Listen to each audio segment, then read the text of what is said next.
할렐루야. 사랑하는 대강의 가족 여러분, 오늘 하루도 하나님의 말씀과 동행하는 삶이 되길 소망합니다. 오늘 함께 나눌 하나님의 말씀은 로마서 13장 11절에서 14절 말씀입니다. 또한 너희가 이 시기를 알거니와 자다가 깰 때가 벌써 되었으니 이는 이제 우리의 구원이 처음 믿을 때보다 가까웠음이라. 밤이 깊고 낮이 가까웠으니 그러므로 우리가 어둠의 일을 벗고 빛의 갑옷을 입자. 낮에와 같이 단정히 행하고 방탕하거나 술 취하지 말며 음란하거나 호색하지 말며 다투거나 시기하지 말고 오직 주 예수 그리스도로 옷 입고 정욕을 위하여 육신의 일을 도모하지 말라. 아멘. 이 사람은 잠을 자지 않고는 살 수 없습니다. 잘만큼 잘 자야 또 다음날 하루를 살아가는데 이 지장을 받지 않습니다. 그러나 너무 잠이 많아 깨어 있어야 할 때 잠이 들어 있다면 문제가 됩니다. 깨어 있어야 할 때는 깨어 기도해야 합니다. 사명 감당을 위해 자지 말아야 할 때는 또 자지 말아야 합니다. 많은 잠 때문에 기도를 못하면 안 됩니다. 쉴 때도 있어야 하지만 사명을 위해서 쉬거나 잠들지 말아야 할 때가 있는 것입니다. 우리가 잘 아는 선지자 요나의 사명은 니느웨로 가는 것이었습니다. 가서 하나님의 심판을 외쳐서 죄악에 빠진 사람들을 돌이키는 것이었죠. 그러나 요나는 니느웨로 가기가 싫었습니다. 사명 감당하기가 싫었던 것이죠. 니느웨 사람들이 구원받는 게 싫었던 것입니다. 그래서 욥바로 내려가 니느웨와는 상관없는 다시스로 가려고 배에 몸을 실었습니다. 그리고는 배 밑층으로 내려가서 깊은 잠에 빠져버렸습니다. 그러나 지금 요나는 잠을 잘 때가 아닙니다. 니느웨를 향한 사명에 깨어 있어야 하는 때입니다. 그래서 하나님께서는 갑자기 바다에 큰 바람이 불게 하심으로 요나를 깨우셨습니다. 그런데 이 폭풍이 얼마나 거센지 배가 거의 깨질 정도입니다. 그러자 겁에 질린 사공들이 자신들이 섬기는 신을 부르고 또 배를 가볍게 하려고 실었던 물건들을 바다에 던져버리기 시작합니다. 그런데도 그런 와중에도 요나는 여전히 잠이 들어 있습니다. 배를 돌아보던 선장이 이 희한한 사람을 보고는 깨우며 말합니다. 자는 자여 어찌함이냐? 일어나서 내 하나님께 구하라. 혹시 하나님이 우리를 생각하사 망하게 아니하게 하시리라. 지금 요나의 시간은 잠을 잘 때가 아닙니다. 자다가 깰 때요, 기도할 때요, 사명을 위해 방향을 전환할 때입니다.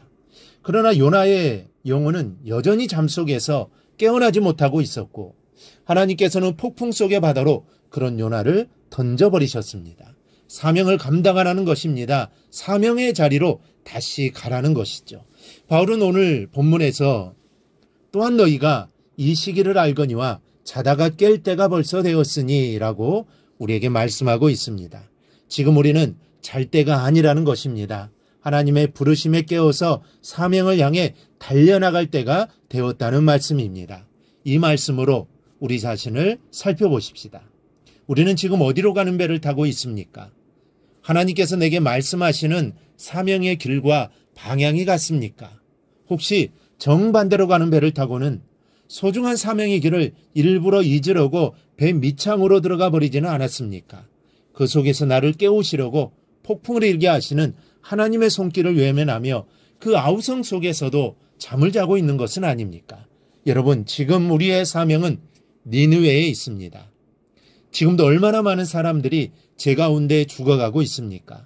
하나님께서는 지금도 우리에게 복음을 들고 그들을 찾아 나서기를 기대하고 계십니다. 그런데 너무도 많은 크리스천들이 오랜 신앙의 연륜을 가지고 있으면서도 전도에는 무감각하게 살아가고 있습니다. 이런 우리의 모습을 하나님께서 보신다면 아마 가슴 아파하실 것입니다. 바울은 이 사명을 위해서 우리의 옷부터 갈아입어야 한다고 말합니다. 12절입니다. 밤이 깊고 낮이 가까웠으니 그러므로 우리가 어둠의 일을 벗고 빛의 갑옷을 입자. 여러분, 밤에는 잠자리에서 편안하게 입을 옷이 필요합니다. 그러나 그 옷을 낮에도 입을 수 있습니까? 그러니 밤의 옷을 먼저 벗어야 합니다. 바울은 밤의 옷을 방탕과 술 취함, 음란과 호색, 쟁투와 시기라고 합니다. 이런 모습을 버려야 한다는 것이죠. 우리는 이런 용어들을 들으면 나와는 상관이 없는 것처럼 생각을 합니다. 우리는 외관상으로는 그래 보입니다. 그러나 양심의 소리를 들어야 합니다. 정말 나와는 상관이 없는 것입니까? 그렇지 않습니다. 우리는 나도 모르는 사이에 이러한 삶을 살아가고 있습니다. 이런 옷들을 십자가 밑에 벗어놓으십시오. 그리고 그리스도로 옷을 입어야 합니다. 낮에는 낫을 위한 옷이 필요한 법입니다. 그래야 마음 편히 활동을 할 수가 있는데 우리가 입을 옷은 바로 예수 그리스도입니다. 이 사람은 입은 옷에 따라 마음가짐이 달라집니다. 정장을 했을 때와 청바지에 티셔츠를 입었을 때가 다릅니다. 반바지에 슬리퍼를 거쳤을 때와 한복을 입을 때가 다릅니다. 누가 슬리퍼를 거쳤다고 뭘 하는 것도 아닌데 마음은 그만큼 자유로워집니다. 그리고 정장을 입으면 몸가짐에 신경 써야겠다라는 마음을 갖게 됩니다. 그렇다면 예수 그리스도로 옷을 입는다라는 말이 무엇입니까? 내 앞가슴에 나는 어느 교회의 아무개로 예수님을 섬기는 사람입니다라는 이름표를 달고 사는 것을 의미합니다. 그렇게 되면 아마도 내 생각과 행동이 상당히 달라질 것입니다. 내가 예수님을 대신하고 있으니 내 마음대로 살지 못할 것입니다. 내 뜻대로 살지 못할 것입니다. 예수님을 생각하며 살게 될 것입니다. 몸가짐도 조금 조심하면서 살게 될 것입니다. 바울은 오늘 우리에게 그렇게 살아야 한다라고 말씀하는 것입니다. 오늘 하루 내가 예수 그리스도로 옷 입고 살아가는 사람이 되어지게 해주기를 기도하시기 바랍니다. 예수님을 세상에 전하며 살게 해달라고 또 기도하시기를 바랍니다. 그러면 주님이 나와 함께 하셔서 그렇게 살게 해주실 것입니다. 그 주님을 바라보며 오늘 하루도 주님과 동행하며 승리하는 삶을 꼭 살아가기를 주님의 이름으로 축원합니다. 오늘 묵상한 말씀을 굳게 잡고 삶으로 실천하며 살아내는 대강의 모든 성도들이 되기를 축복합니다.